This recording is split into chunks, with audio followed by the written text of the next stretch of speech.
Hey guys, welcome back. It's Megan here from Organized Little Lady, and today I've decided to do the mommy scenario tag. I know this tag has been out there for quite some time now. I'm a little bit late on this, but I decided to just go ahead and do it because I've really enjoyed watching other people's responses to this tag. So I'm going to go ahead and do that today. So there are 8 questions. I'm just going to go ahead and get started. The first question is, your kid is refusing to eat dinner. Do you stand your ground and demand they eat what you made or make something else?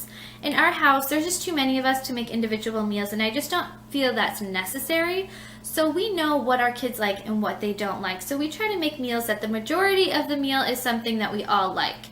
There may be sides or a veggie here and there that not everyone likes, and we give them like a try me size, and they are expected to try it. If they don't like it, they're not expected to eat it. But the majority of the meal they are expected to eat. Question number 2. Your kid has a meltdown at the store. Nothing is working to calm them. Do you leave and come back another time, or grit your teeth and finish shopping? I think the whole grocery shopping with kids is a great topic. I think I'm actually going to be doing a separate video on this because it's just something that I think is great to share tips that have worked for me or to hear about what's worked for you. So I think I'm going to do a totally different video on this topic. But to answer this question, we continue shopping. I wouldn't give into a tantrum at home, and I'm not going to do so in public. I want my kids to know that, mommy means business, and you can't behave like that in public. It's important to teach them what's expected of them in a public place. So by giving into their tantrum, in my opinion, is not teaching them the right thing. I usually just kind of pull aside and talk to them, figure out what's going on, what's causing the meltdown, and then, discuss with them that their behavior is not going to be tolerated. And depending on the ages, there's different consequences that they may have, losing different privileges or whatever. Even cookies, my kids at our grocery store, there's cookies that in the bakery that kids like under 12 can have one. And if they're not behaving, they don't get a cookie. So that's kind of one thing that helps. But yes, I would just grit my teeth and finish shopping. Number 3, your kid gets too many toys for their birthday. Do you make some returns or save them for a rainy day? I don't think I've ever made returns. Usually it's Christmas that we get just overloaded with toys. So what we do is I will save some for later. And my kids, the whole toy rotation thing works really well. So once they're getting a little bit bored with the toys that they have out, then we will switch out the new toys and continue rotating them like that. Another thing that we've done is bring toys to other people's house, like my in-laws or my parents' house. That way the kids have things to do at their house when we go to visit also. So I wouldn't make returns. I would probably just either save some or distribute the toys between relatives, so that way the kids have things to keep them entertained at other people's house also. Let's see, number 4 is, your kid is protesting sleep. Do you give in at 3 a.m. and get them up and turn on a movie, or continue to rock them, nurse, etc. to try to get them back to sleep? My kids will not be getting up at 3 o'clock in the morning to play or watch a TV show or movie or anything like that. If they're up at 3 o'clock, then there's probably a reason. My daughter, she's still younger, so she'll get up occasionally, but I'll just, go in, rub her back for a second, and she'll go back to sleep. I wouldn't even get her up and stimulated. I feel like that's just kind of like stimulating them if you're getting them out of bed and letting them, play or watch a movie or something like that. My older kids usually sleep through the night unless they have like a nightmare or have to go to the bathroom or something like that, but they know it's right back to bed. Like, I'll console them, and my older son will have a nightmare here and there. I'll talk to him about it, but my kids don't come into my bed. They have to stay in their own bed. It's just the way it's been and what works for us. I would never turn on the TV or let them play at 3 o'clock in the morning. Number 5, you have an appointment and no babysitter. Do you bring them with you or reschedule?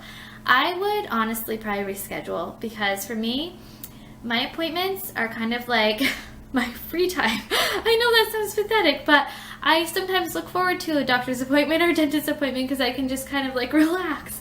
Having 3 kids with me at an appointment, it just would be so stressful. I wouldn't be able to like concentrate on the appointment or any of that. So I would just reschedule for a time that I had a babysitter. Let's see here. Number 6. Sorry, my dog's outside barking. Number 6 is you have 20 minutes until unexpected company arrives. Do you rush to clean up your messy house or just figure, hey, it's okay, I've got kids? I would probably clean up. My house is never like messy. I mean, we have toys out occasionally, and I'd probably have to like declutter quickly, but I would want my guests to walk into a clean home, so I would clean up. Let's see. Number 7, you're running late and only have time to do your hair and makeup. Hair or makeup, which do you choose? I would definitely choose makeup. Today's a good example. I woke up a little bit late and decided to do my makeup, but just throw out my hair. I always have my hair at a length where I can put it up in a ponytail or, bun or something, because a lot of times I just don't feel like doing my hair, so I always have some sort of makeup on, though. I love makeup and I love doing it, so I would definitely choose makeup. Number 8, you're at the park and another child pushes yours. Do you intervene and correct them or go find the child's parent? This is a good one because I think when you're in a situation where there are a lot of kids, whether it be a playground or play date or the library or anything like that, some situation is like this is going to occur. So for me, it depends on the age of my children. So my 6-year-old, I'm really trying to take a step back right now and let him try to handle the situation. I want him to feel confident in these sort of situations that he can handle it, and kind of like de-escalate the situation, because I'm not going to be there with him in every situation that occurs. So I want him to feel confident in, being able to handle it himself, certain things. If I see it escalating, that's when I'll step in and intervene, try to figure out what's going on. I wouldn't get the other parent involved unless it was something like child safety was, being an issue, or if it was something like severe enough to get the parent involved. Usually it's not, so I would just try to intervene, de-escalate it. If it can't, then we would just remove ourselves from the situation. If it was my 3-year-old, I think a lot of toddlers sometimes can't vocalize their emotions as well, so they will act out physically by pushing or hitting or whatever it may be. So again, just try to intervene and figuring out what's going on. And again, I don't think that's something that the other parent necessarily needs to be involved with. And my daughter, I'm obviously right there supervising her, so I would again just try to intervene and try to redirect if there was an issue. But I've never been in a situation where it's been severe enough where I've had to get the other parent involved.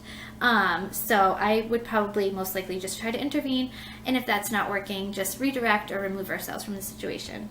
So that is the mommy scenario tag, guys, and if you haven't done this yet, definitely do so and let me know in the comments below so I can check out your video as well. Thanks so much for watching. I hope you're having a great day.